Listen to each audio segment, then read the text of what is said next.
Assalamualaikum warahmatullahi wabarakatuh.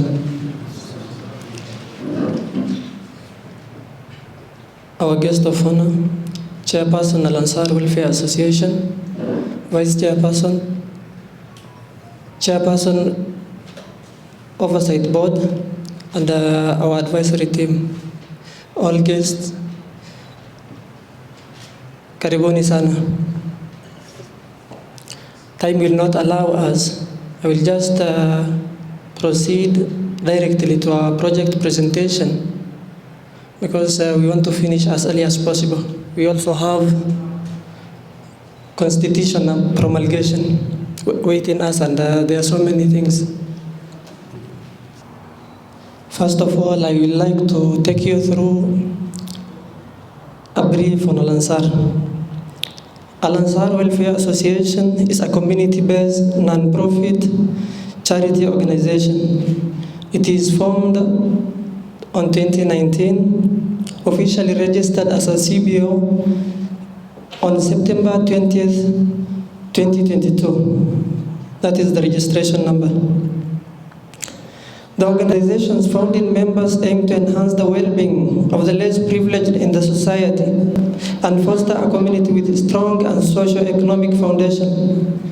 In pursuit of these objectives, the organization strives to implement lasting initiatives that address the basic needs of these less fortunate. Mission of the organization: to transform the livelihood of the less privileged people in the society by assisting those in need and giving basic amenities to them.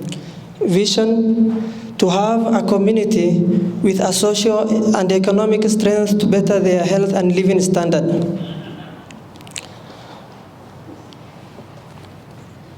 Our programs are as follows: economic empowerment, social welfare. If I say social welfare, there are too many. So examples: iftar program, udhiya program, emergency responses, temporary assistance of needy families. We also work on gender empowerment. For boys, for this year, we did a football tournament to fight drugs. For ladies, we did pad drive distribution. We also have da'wah and mentorship programs. Objectives of our projects: draw closer to Allah by uplifting the status of those in need and fostering a sense of spiritual connectedness within the community. Stand in solidarity with the poor and marginalized members of our society, offering a support and care to uplift their well-being. Work towards overall improvement of the community living standard and socio-economic conditions. Provide timely and effective humanitarian aid during emergencies and crises, ensuring the well-being of affected individuals and families. Foster a sense of unity, cooperation, and mutual support among community members, promoting social harmony. Empower and uplift vulnerable groups, including elderly, disabled, and economically disadvantaged through targeted programs. Undertake projects that contribute to the long-term development of the community.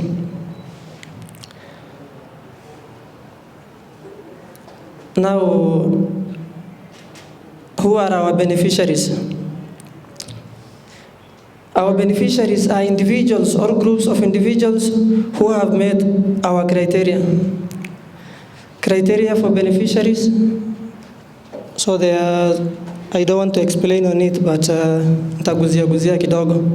Vulnerability, graphic locations, educational background, availability, health status, age group, employment status, special circumstances, community contributions, gender. Source of our beneficiaries: members, key guides, referrals from residing ulamas, community leaders, education institutions, healthcare providers, online platforms and networks. Some of them are submitted through online, through the pages. Now, that is it, and I just want to go directly to our major success stories from the inception of Al Ansar till date. Our narrative commenced in Ramadan in the year 2020, making the inception of our first project. Since then, Al Ansar has experienced substantial growth, steadfastly evolving in its mission. Along this transformative journey, we take pride in having positively impacted in the lives of more than 1,700 individuals through our diverse range of programs and initiatives. Out of the aforementioned numbers, 5 families benefited in the year 2020, 20 families benefited in the year 2021, 110 families benefited in the year 2022, over 1,500 individuals benefited in the year 2023. So you can see how Al Ansar is progressing and growing.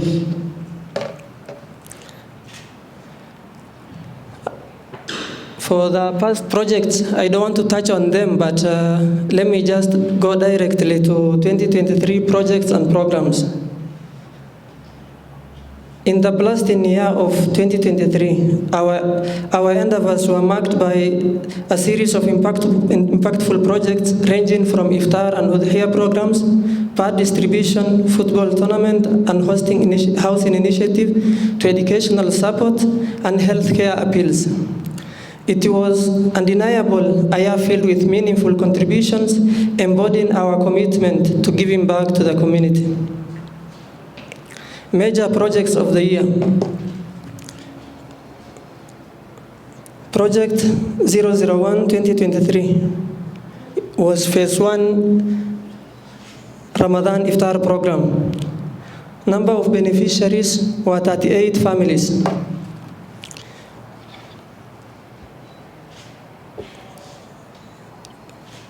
Project number 2, Phase 2 Iftar Program, number of beneficiaries, 64 families.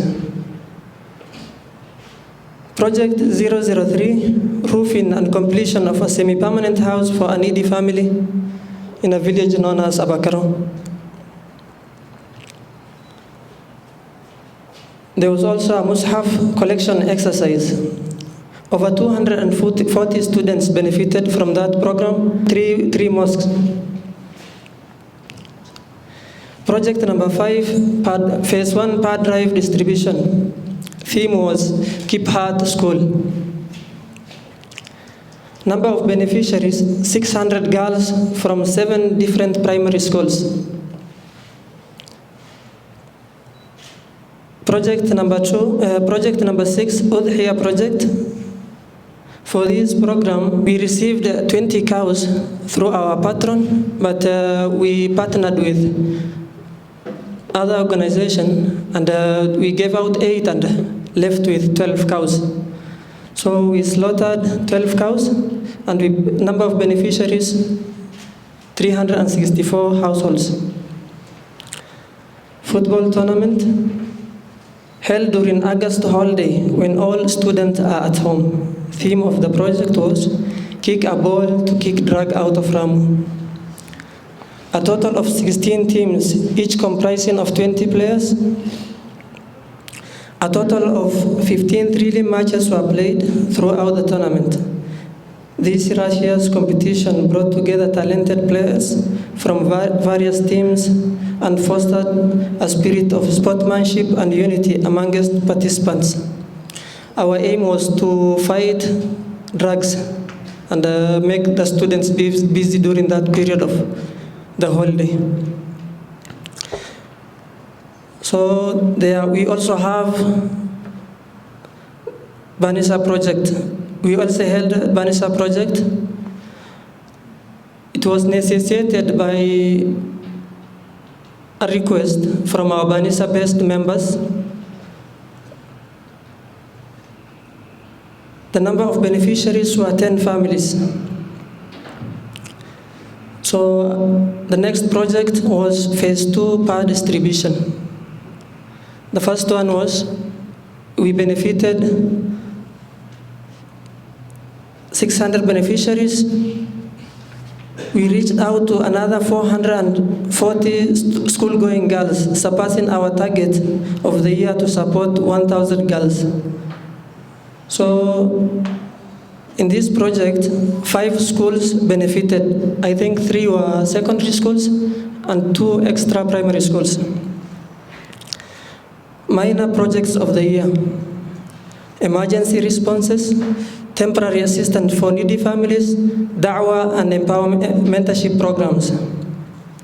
So I will go to emergency responses. Over the year, we took part of 6 responses, of which all were medical appeals for needy families. Temporary assistance for needy families.